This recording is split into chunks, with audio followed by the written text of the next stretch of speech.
물결처럼 네 마음을 따라 또 너의 곁을 맴돌지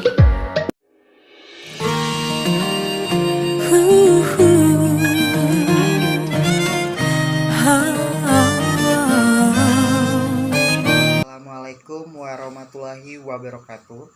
Perkenalkan, nama saya Rizwan, NPM 18 40 10 20 91.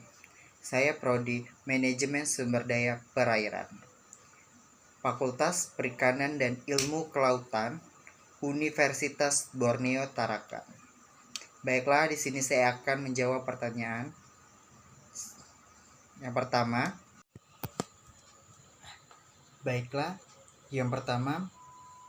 pengeringan menggunakan sinar matahari atau sun drying adalah pengeringan menggunakan sinar matahari yang sebaiknya dilakukan di tempat yang udaranya kering dan suhunya lebih dari 100 Fahrenheit. Pengeringan dengan metode ini memerlukan jangkauan waktu 3-4 hari. Yang selanjutnya, pengeringan buatan atau mekanis. Pengeringan buatan dilakukan dengan menggunakan pemanasan dari hasil pembakaran. Media udara dihembus melalui pemanasan atau kontak langsung ke produk yang dikeringkan. Pemanasan udara dapat dilakukan secara langsung, direct, dan tidak langsung, indirect. Pendekatan simulasi dengan pembutuhan model matematika dari pengeringan gabah pada alat pengeringan tipe bak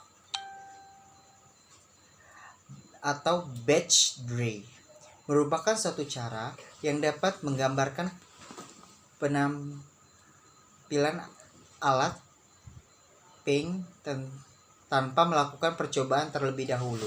Jadi, alat tipe bak ini memiliki lubang-lubang di setiap baknya agar ikan-ikan ini mengeluarkan air-air dan akan keluar melalui bolong-bolong yang ada di bak tersebut. Pengeringan menggunakan batch dry adalah salah satu cara pengeringan yang efektif. Proses pengeringan dengan batch dry dapat dilakukan kapan saja atau tidak tergantung cuaca dan ruangan. Selain itu, pengeringan ini batch dry tidak membutuhkan banyak tenaga kerja.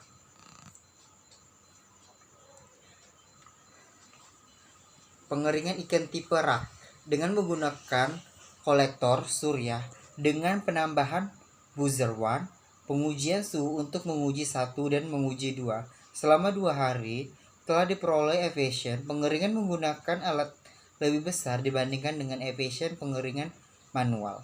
Sedangkan pada pengujian kualitas ikan teri yang ada di SNI saya dapat, jadi pada pengujian kualitas itu menggunakan kolektor surya berdasarkan standar mutu ikan. Namun untuk pengujian secara kimia kadar air masih sesuai dengan SNI. Pengeringan secara beku. Jadi air pada tubuh ikan pertama-tama diubah menjadi es, kemudian disublimasikan dengan bantuan pompa hampa. Jadi ikan dikeringkan dalam keadaan beku. Cara pengeringan demikian disebut vacuum freeze drying. Hasilnya berupa ikan kering, berpori-pori, dan bila dibasahi akan kembali seperti keadaan sebelum dikeringkan. Yang selanjutnya, pengeringan terowongan atau deskripsi tunnel dry. Tunnel dry merupakan rangkaian tray secara seri yang bergerak lambat melalui terowongan panjang. Prinsip kerja tunnel dry dalam pengeringan ini, materi yang akan dikering dikirim ke terowongan udara panas untuk tujuan pengeringan. Pengeringan dengan sinar inframerah. Sinar inframerah sudah sejak tahun 1960-an digunakan dalam industri perikanan untuk pengeringan dan perebusan ikan. Sinar tersebut mempunyai panjang gelombang 0,76 sampai 400 mm, tergantung pada temperaturnya. Semakin tinggi temperaturnya, semakin pendek panjang gelombangnya. Sinar inframerah memberikan panas radiasi yang sanggup menembus kulit ikan sejauh 2 mm. Hampir semua panas yang dipancarkan diserap oleh kulit ikan karena dipantulkan oleh dinding-dinding kapiler. Pengeringan rumah kaca atau surya. Pengeringan rumah kaca dikembangkan di Indonesia pada tahun 1970-an. Pada dasarnya, pengeringan rumah kaca merupakan ruang yang tertutup oleh dinding dan atap transparan bening sehingga sinar matahari dapat masuk ke dalamnya. Udara yang panas dalam makin tinggi, lebih tinggi daripada suhu udara di luar ruangan. Suhu yang tinggi inilah yang dapat dimanfaatkan untuk mempercepat proses penguapan air dari ikan. Oke, baiklah, selanjutnya peda. Peda merupakan produk fermentasi dengan bahan baku ikan. Pada umumnya dibuat untuk ikan yang berkadar lemak tinggi. Jenis ikan yang dapat diolah menjadikan peda antara lain ikan kembung. Ciri-ciri peda yang baik yaitu berwarna merah segar, tekstur dagingnya maser, pH-nya 6,0 sampai 6,4. Cara pengelolaan ikan peda sangat bervariasi. Walaupun demikian, pembuatan peda mempunyai fermentasi, penggunaan bahan tambangan garam dan dilakukan secara tradisional. Tahap-tahap pengolahan pada antara lain ada sortasi terhadap bahan baku. Jadi tahap pengelolaan peda itu sortasi terhadap bahan baku yang akan diolah, dilakukan penyaringan dengan membuang isi perut dan insang.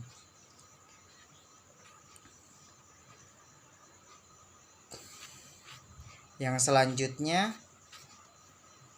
terasi. Terasi merupakan produk perikanan yang berbentuk pasta. Udang rebon merupakan bahan baku yang biasa digunakan untuk terasi berkualitas baik.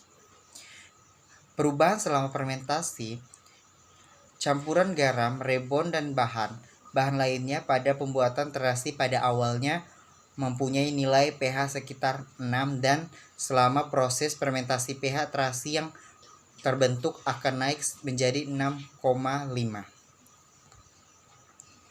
Selama proses fermentasi, protein terhidrolisis menjadi turunnya seperti protease POPTA. Hasil penelitian menunjukkan bahwa pemeraman atau proses fermentasi ikan untuk terasi dapat menghasilkan aroma yang khas. Yang ketiga, kecap asin. Kecap ikan sebagai salah satu produk fermentasi ikan. Kecap ikan memiliki cita rasa yang berbeda dengan kecap yang dibuat dari kacang kedelai. Perubahan selama fermentasi kecap ikan. Selama prosesnya fermentasi kecap ikan akan terjadi aktivitas enzim proteasi. Yang keempat, bekasam. Bekasam merupakan produk olahan ikan dengan cara fermentasi yang rasanya asam banget. Olahan tersebut banyak dikenal di daerah Jawa. Pengelolaan bekasam di daerah Kalimantan Selatan umumnya dikenal dengan nama samu. Cara membuat bekasam, ikan sepat rawa disiangi, buang bagian insang, isi perut dan sisi, kemudian cuci bersih. Ikan yang sudah dicuci bersih ditiriskan kemudian dilumuri dengan garam 15%. Ikan yang sudah dilumuri garam disusun ke dalam toples, kemudian setiap lapisan ditaburi beras gongseng sampai lapisan terakhir. Tutup toples, kemudian fermentasi selama 1 minggu. Yang kelima, wadi. Wadi merupakan ada beberapa menurut peneliti. Menurut Estiawati 1993, wadi adalah salah satu produk ikan awet yang diolah secara tradisional dengan metode penggaraman dan dilanjutkan dengan proses fermentasi. Wadi adalah ikan yang masih utuh namun menghasilkan aroma fermentasi, bentuknya tidak mengalami perubahan atau tetap serupa? Terima kasih sudah melihat hasil dari jawaban saya. Sekian, terima kasih. Assalamualaikum warahmatullahi wabarakatuh.